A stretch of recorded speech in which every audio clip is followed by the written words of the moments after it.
What's the purpose of this here today? Well, you know, we live here, these guys don't. They're dropping poison in our backyard and we don't want it. So this shows you how strongly people feel about it, that they'll dive off and try and stop helicopters landing to prevent it from happening. What's the time now? It's 25 to 8 and we've got Iroquois coming from Greymouth. Okay, they're well, you'll be able to see them shortly. They're coming.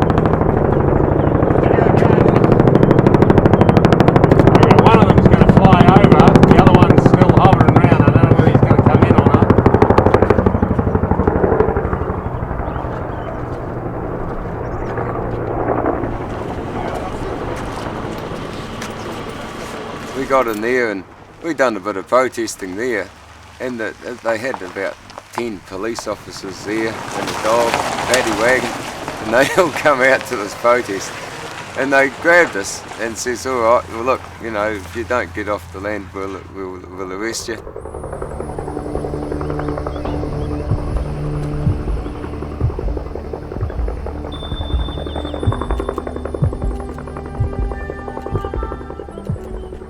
I don't know, they just arrested everybody.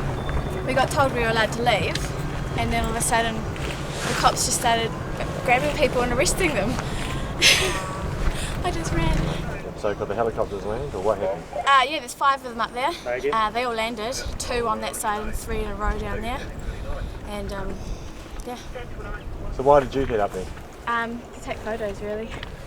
Got some good photos, so I wanted to get the photos of them actually lifting up, but they obviously wouldn't go. Right, okay. Because there was too many people that weren't meant to be there. What's going to happen to these demonstrators? I'm not sure. I'm not there, but hopefully they'll get out before they get arrested. But if they're arrested, they're getting arrested for a good cause. In this country, this is a disgrace. Every single operation has now got a convoy of police cars. That's right. So what I reckon they should be doing police.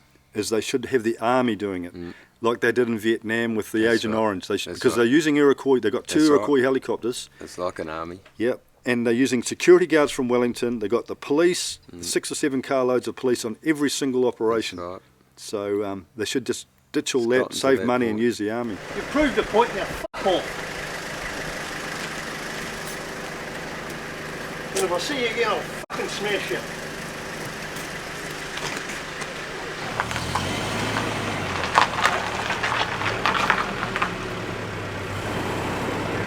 We've approached politicians, we've written letters, And this is what it's come down to.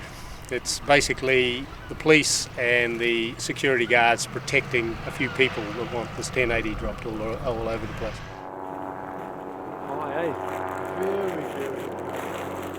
Well, as a result of growing community concern about the use of 1080, this council stood up and was the first in the country to resolve to exclude 1080 from any identifiable water catchment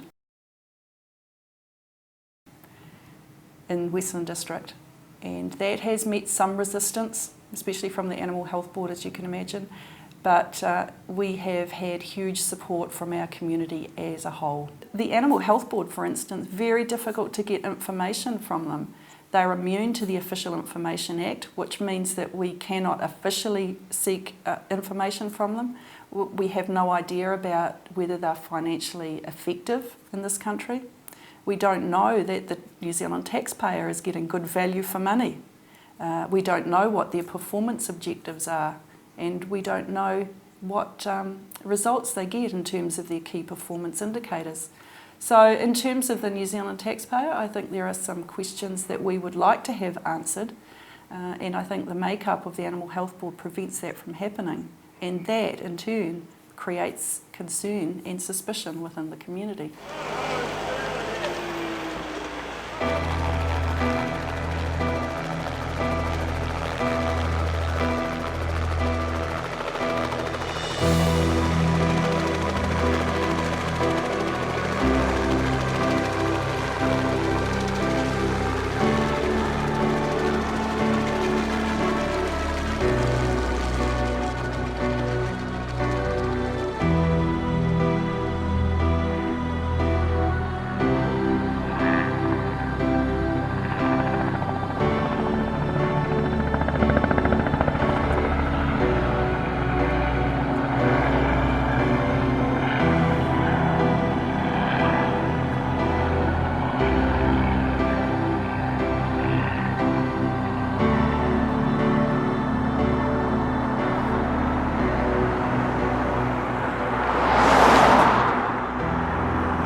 This is Lake Ianthe in Westland.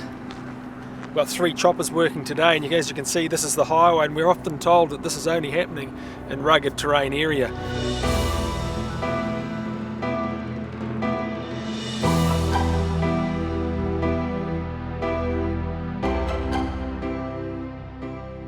One issue I can see with this 1080 drops is the dust that comes from them. Yesterday we were watching the helicopter fly maybe 100 metres above the mountain, and out of that, in that 1080 there must be a certain amount of dust, and that dust will travel. I've sown a lot of fertiliser and know how far it can blow, and I know if I was sowing at that height I'd be spreading it for who knows how many kilometres.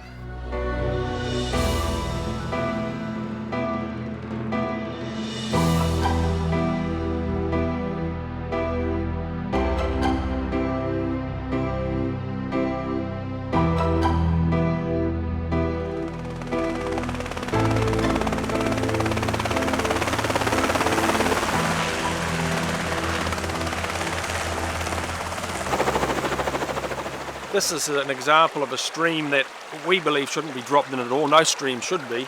3 metres, streams under 3 metres are permitted to be aerially dropped into. This one varies, you know, from over 3 metres to under. We've got baits, just to give you an example, we've got bait chafes here.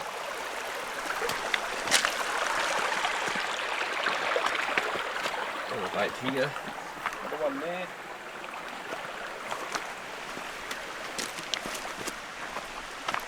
Another one in here.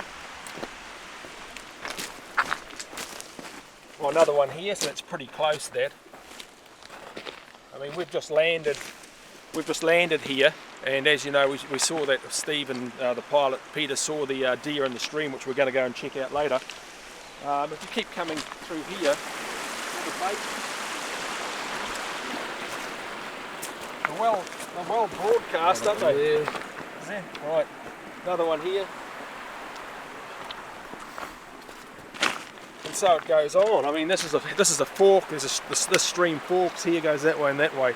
But the issue is, it's 2 days since the drop. The baits that have landed in the streams have probably moved down and that poison's gone through. But when you get a heavy rainfall, these baits sit here for days, and that then gives us another shot of poison some stage in the future. And then of course you get the runoff out of the hills as well. We can't get our heads around this stuff.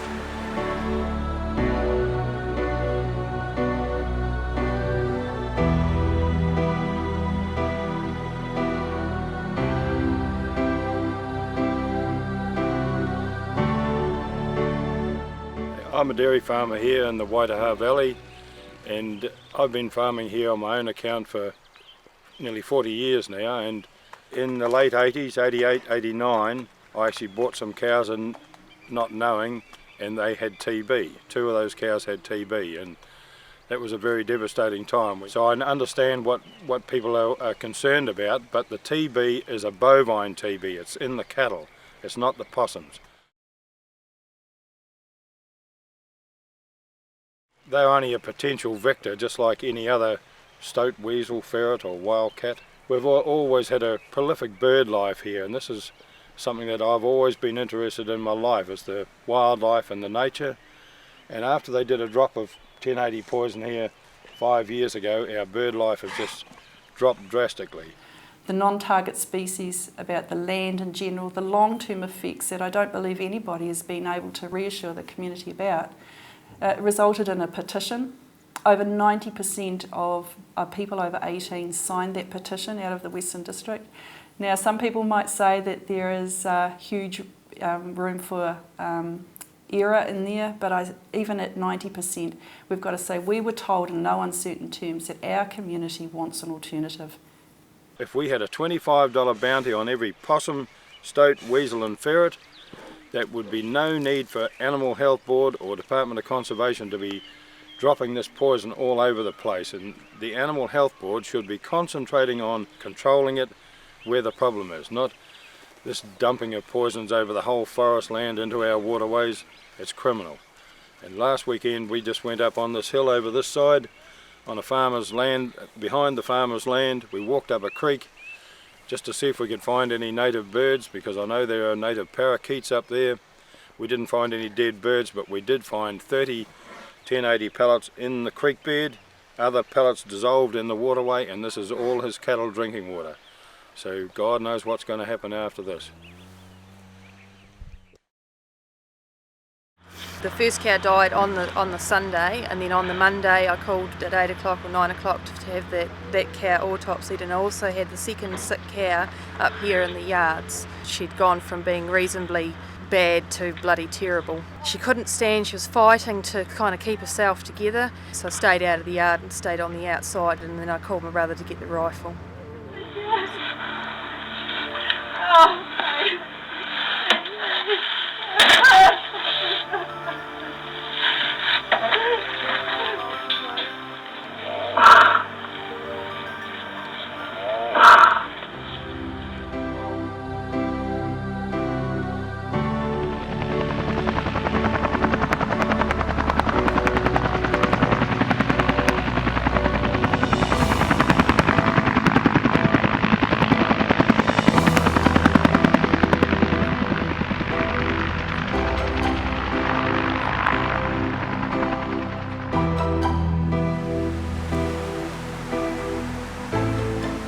Come up here and found 2 goats, live ones, and heard a nanny screaming in the bush which I couldn't find.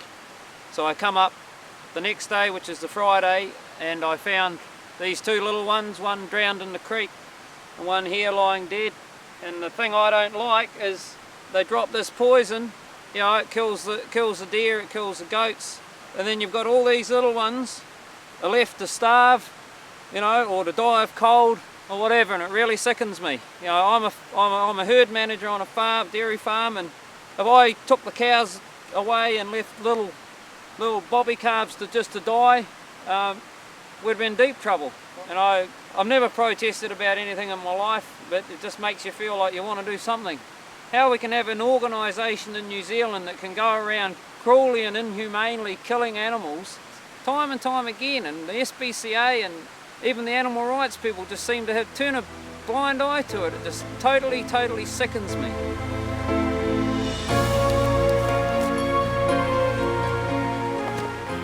In the beginning it was just around the council provided water supplies, but the community came back to us and said it actually doesn't go far enough because there are people such as myself that draw water out of the mountains, out of mountain streams, creeks, lakes, and they wanted us to protect their water supplies as well, and so we did that really willingly.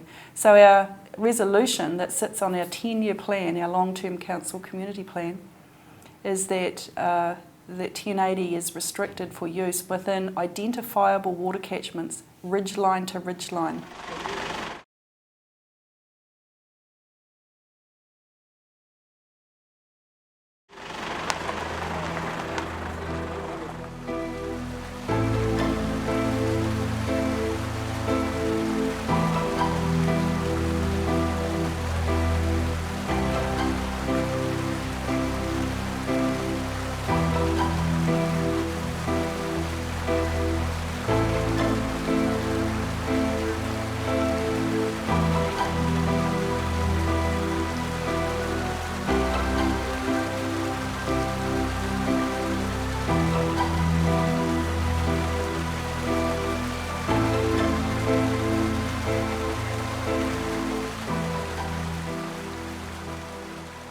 Some of the staff went back after the drop and they found 1080 pellets in and at the verge of the running water, and it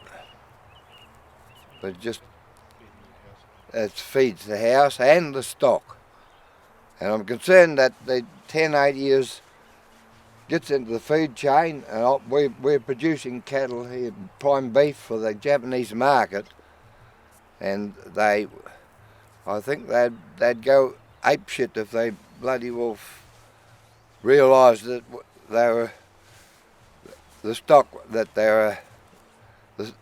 the meat that they're eating has been subject to 1080. We are poisoning our waterways. You can't drop 40 million pellets in one drop knowing it's going into drinking water without having some concern. But unfortunately, it seems the only people that aren't concerned are the people that are dropping it.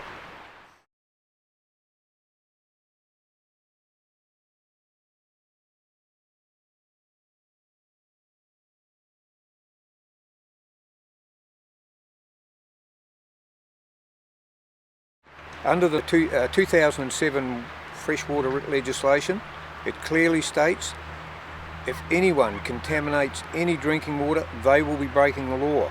Now, that seems to me fairly straightforward English, but we've got it happening here. We've got cases where people are crying for fresh water because they know their waterways have been contaminated with this poison, and they've been told virtually, go away, we don't want to know you.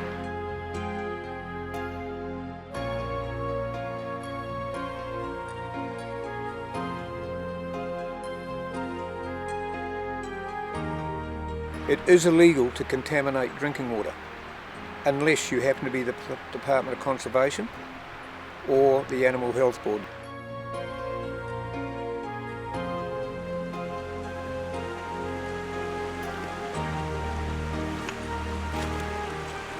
Well, we've finally made it.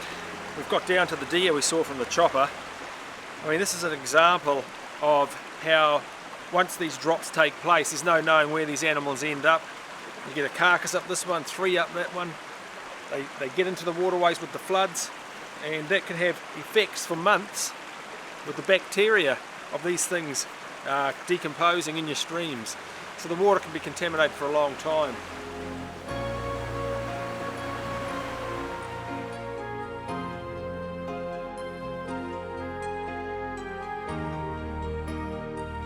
As a deer farmer in South Westland here, we have got a bit of a history of some TB out along the coast here, and at the moment there is 2 dairy farms with TB, and we're told that this big 1080 operation they're doing at the moment is to stop the spread of TB. Well, the 2 farms that have got TB, they're not even aerially poisoning around that area. Like at the moment we've got TB free, and Animal Health Board saying they want the West Coast and New Zealand to be TB free by 2013, but in reality they don't want that, because if that happens, there's no more future for the Animal Health Board. It's all about money.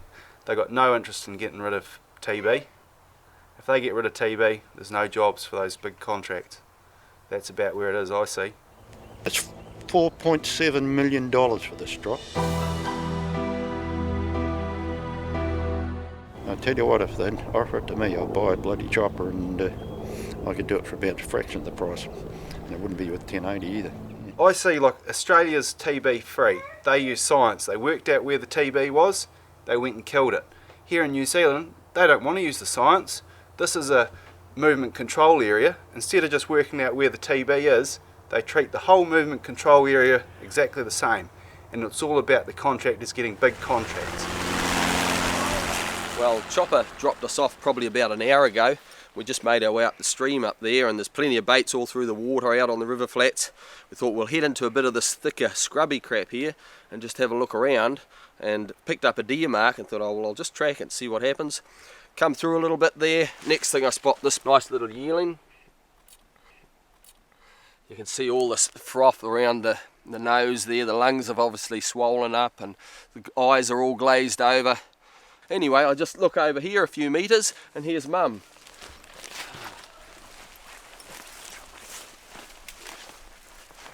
So here's a beautiful big hind, and she's done a bit of thrashing around on the ground here as well. Gone through all sorts of pain and suffering. And we'll pull her out. Her head's all tucked in under there. Just see what sort of mess that looks like. As you can see, more of the foam and blood stuck under there. Have a look on her face here, and you can just see it just looks terrible.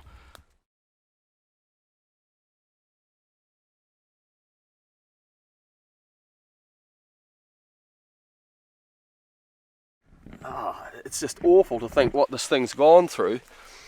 They estimate 20,000 deer are killed every year by aerial 1080. Well, from what we've seen in the areas, we've gone through and all we've found is dead ones. You're lucky to find anything living. As far as the bird life through here, well, this area's been dropped several times before and it's very quiet. I mean, as for the benefits, goodness knows, we haven't seen any benefits. I mean, this is totally unnecessary and it's just a disgrace. And we were talking to the Animal Health Board 2 days ago, one of the heads of that, and he said they're doing no pre-monitoring of this drop, they're doing no post-monitoring, and furthermore they've got no intention to do it. So they don't even know what's there to start with, they don't know what they've killed, and they don't know what's left at the finish. Our neighbours, actually, they're a dairy farm, they got a runoff which is on the other side of the valley, and they border the farms where there is TB. At the moment they can take their stock down there, graze them there for 2 months and bring them back to us without having to test them. And 2 possums, not 2 lots, 2 possums, one at each end. 2 possums with TB over how long? 40 years. Like saltwater forest just down here, I've been in this area for 9 years. This is the 4th time they've 1080'd it in 9 years. And so if it was working, it should have worked before now. It's nothing to do with farming. Nothing to do with farming. There isn't a benefit for us there. I guess for me, one of the biggest downsides of this whole concern around the use of 1080 is the effect that it is having on our community people, the polarisation. And when you try and reassure them with the feedback that you get from the likes of the Animal Health Board, the Medical Officer of Health, it doesn't seem to be the reassurance that the community needs. I was trying the other day with the Medical Officer of Health trying to get through to her the effects that this is actually having on our community. I saw 3 people the other day that were highly stressed by what's happening, and that was before the drop. Just speaking to people now since the drop, they got like knots in their stomachs, like wound up like a spring. Like it's anger, it's frustration at not being able to stop the stuff being poured down on top of us. It's people not sleeping and just the sheer frustration of it all. We didn't ask for that. We don't want to be like that. People shouldn't have to feel like that. Yet for us as intermediaries in some of this debate, when we're fielding the calls from concerned people, and these are desperate people out there who are seeing the helicopters flying around them with a green cloud that they can smell and they can taste, and they'll claim it has an effect on them immediately. How do we reassure them? And for us it's been extremely difficult. I guess just 40 years in the business of possums, it gives us our qualifications, and taking it from the trapper all the way through to the end customer. You know, in the big years in the late 80s, we harvested 3 million skins, and in those days the guys were going right up the tops and hiring helicopters and jet boats and living out there and bringing in really good furs for the trade.